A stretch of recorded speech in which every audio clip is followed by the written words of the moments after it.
ሰላም ጤና ይስጥልኝ ሀገሬ ልጆች ውድ ኢትዮጵያውያን በዛሬው የአፋን ኦሮሞ ትምህርታችን የምንማማረው ስለ ፓስት ኮንቲኒየስ ቴንስ አፋን ኦሮሞ ይሆናል ማለት ነው። ፓስት ኮንቲኒየስ ቴንስ እንዴት ፎርሙሌት ይደረጋል፣ ፎርሙላ እናያለን፣ ምሳሌዎች እናያለን። ወደ ትምህርቱ እንገባለን። እንግዲህ ከዚህ በፊት ባየናቸው ፐርፌክት ቴንስስ ኤንድ ፕሬዘንት ኮንቲኒየስ ቴንስ ጅሩ እና ቱሩ እንደ ሄልፒንግ ቨርብ ያገለግላሉ የሚለውን አይተናል። ዛሬ የምንጠቀመው ቱሩን ነው። we will use turu as helping verb.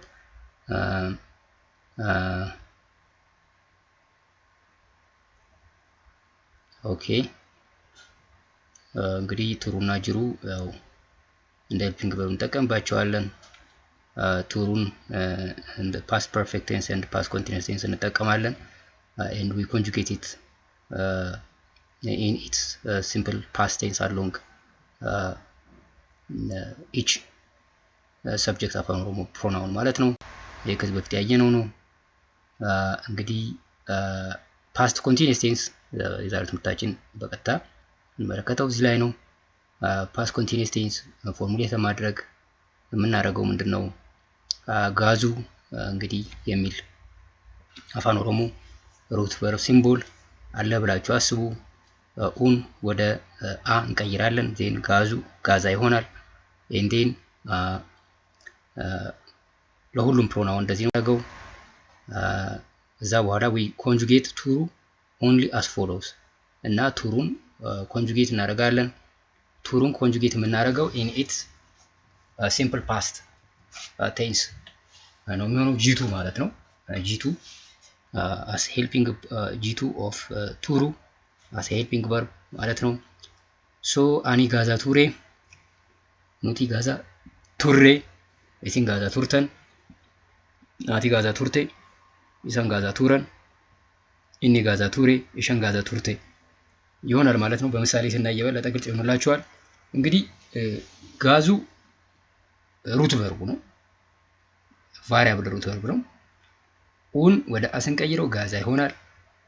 ቱሩን in its G2 form, that means simple past form conjugate እናደርገዋለን along all or each specific subject አፋን ኦሮሞ pronoun አኒ ኑቲ ኢሲን አቲ ኢሳ ኢኒ ኢሼ otherwise ጋዛ ለሁሉም ተመሳሳይ ነው ማለት ነው።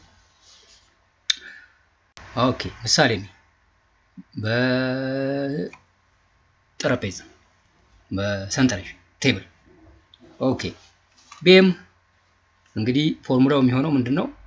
ቢኤም ፕላስ ጋዛ ፕላስ ቱሩ in its G2 form with respect to ቢኤም። ያው ቢኤም ማለት እንግዲህ አኒ ኑቲ ኢሲን አቲ ኢሳን ኢኒ ኢሼን ያው እንግዲህ አኒ እኔ ማለት ነው፣ ኑቲ እኛ ማለት ነው፣ ኢሲን እናንተ ማለት ነው፣ አቲ አንተ አንቺ ማለት ነው፣ ኢሳን እነሱ ማለት ነው፣ ኢኒ እሱ ማለት ነው፣ ኢሼን እሷ ማለት ነው ሶ እንግዲህ ጋዛ ለሚለው ዴማ እንላለን። እንግዲህ ዴማ በፐርፕል ባክግራውንድ በአረንጓዴ ተጽፎ የምትመለከቱት ለሁሉም ተመሳሳይ ነው የሚሆነው። ጋዛ ለሚለው ኤግዛምፕል ግስ ነው የወሰድነው ግስ ዴሙ የሚለው ነው፣ መሄድ ማለት ነው። በአረንጓዴ መደብ በቀይ ቀለም የተጻፈው ደግሞ ቱሩ ወይም ኮንጁጌትድ with respect to each pronoun ማለት ነው። ቱሬ ለአኒ፣ ቱሬ ለኑቲ፣ ቱርተን ለኢሲን፣ ቱርቴ ለአቲ፣ ቱረን ለኢሳን፣ ቱሬ ለኢኒ፣ ቱርቴ ለኢሼን ይሆናል ማለት ነው። ትርጉም በሚለው ስር የፓስት ኮንቲኒየስ ቴንስ አረፍተ ነገሩ ትርጉም በአማርኛና በእንግሊዝኛ ተጽፎላችኋል። አሁን አብረን እንያቸው። እኔ እየሄድኩ ነበር ለማለት አኒ ዴማ ቱሬ እንላለን ማለት ነው። I was going። እኛ እየሄድን ነበር ለማለት ኑቲ ዴማ ቱሬ we were going። እናንተ እየሄዳችሁ ነበር ለማለት አቲ ዴማ ቱርቴ አንተ እየሄድክ ነበር፣ አንቺ እየሄድሽ ነበር you were going ይሆናል ማለት ነው። እነሱ እየሄዱ ነበር ለማለት ኢሳን ዴማ ቱረን they were going ይሆናል ማለት ነው።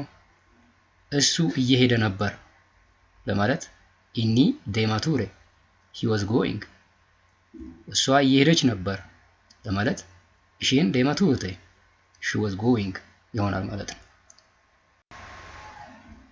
ሌላ ምሳሌ ነው እንግዲህ ይሄንን አይተናል በሰንጠረዥ እንዳየነው ነው። እንግዲህ የተለየ ነገር የለውም። እኔ ዴማ ቱሬ እየሄድኩ ነበር፣ ኑቲ ዴማ ቱሬ እየሄድን ነበር፣ ኢሳን ዴማ ቱረን እየሄዱ ነበር፣ ኢሲን ዴማ ቱርተን የጀስት በስቴትመንት ለምትፈልጉ ሰዎች ነው እንጂ በቴብል ካየን የተለየ አይደለም። ኢሲን ዴማ ቱርተን እናንተ እየሄዳችሁ ነበር፣ you were going። አቲ ዴማ ቱርቴ አንተ እየሄድክ ነበር፣ አንቺ እየሄድሽ ነበር፣ you were going። ኢኒ ዴማ ቱሬ እሱ እየሄደ ነበር፣ he was going። ኢሼን ዴማ ቱርቴ እሷ እየሄደች ነበር፣ she was going። okay, so in spoken Afaan Oromoo n is usually added to the main verb for ani። ለምሳሌ አኒ ጋዛን ቱሬ ይሆናል ማለት ነው። ለምሳሌ አኒ ዴማ ቱሬ of course እኔ እየሄድኩ ነበር ለማለት አኒ ዴማን ቱሬ I was going። ይሄ ለፓስት ኮንቲኒዩስ ቴንስ ነው። ለፕሬዘንት ኮንቲኒዩስ ቴንስም እንደዚሁ አኒ ዴማ ጂራ አኒ ዴማን ጂራ ይባላል ማለት ነው። ሶ በዚህ ኬዝ ግን አኒ ዴማን ቱሬ እየሄድኩ ነበር፣ አኒ ዴማ ቱሬ I was going ይሆናል ማለት ነው። ኦኬ በአረፍተ ነገር አኒ የሮ ዴራፍ ሲ ኤጋን ቱሬ የረጅም ጊዜ እየጠበቅኩሽ ነበር። I was waiting for you long time። ኤጋን ቱሬ ኤጉ መጠበቅ ነው። ኤጋን ቱሬ እየጠበቅኩሽ ነበር። ሲ ኤጋን ቱሬ አቲ አነን ደንፊሳ ቱርቴ አንቺ ወተት እያፈላሽ ነበር። you were boiling milk። ደንፊሳ ቱርቴ ደንፊሱ ማፍላት ነው። አነን ወተት ነው። ኢሳን ኪታበ ዱቢሳ ቱረን እነሱ መጽሐፍ እያነበቡ ነበር። they were reading a book። ኪታብ መጽሐፍ፣ ዱቢሱ ማንበብ ነው። ዱቢሳ ቱረን እያነበቡ ነበር። ኢሳን ዱቢሳ ቱረን ኢኒ ጠላያ በሬሳ ቱሬ እሱ ደብዳቤ እየጻፈ ነበር። he was writing a letter። ጠላያ ያው ደብዳቤ ማለት ነው። በሬሱ መጽሐፍ ነው። ኢኒ በሬሳ ቱሬ እየጻፈ ነበር ይሆናል ማለት ነው። ኦኬ ኢሼን ሆጂ በርባዳ ቱርቴ እሷ ስራ እየፈለገች ነበር። she was looking for job።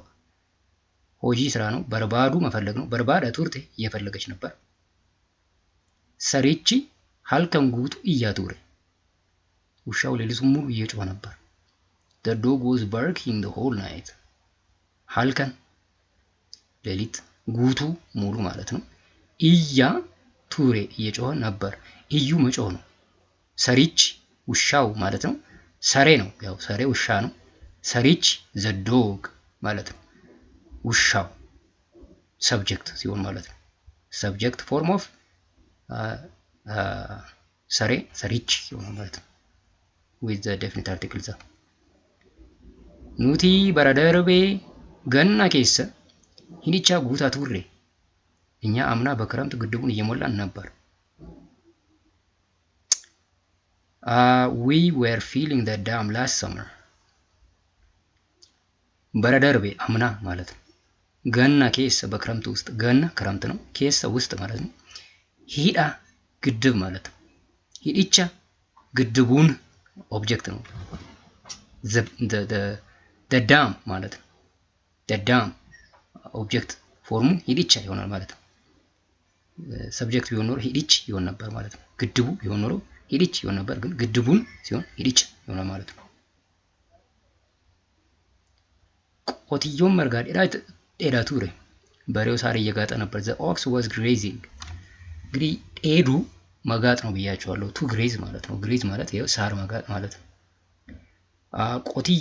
ቆትዮ በሬ ነው። መርጋ ሳር ነው። በሬው ሳር እየጋጠ ነበር ለማለት በአፋን ኦሮሞ ቆትዮን መርጋ ጤዳ ቱሬ ይሆናል ማለት ነው።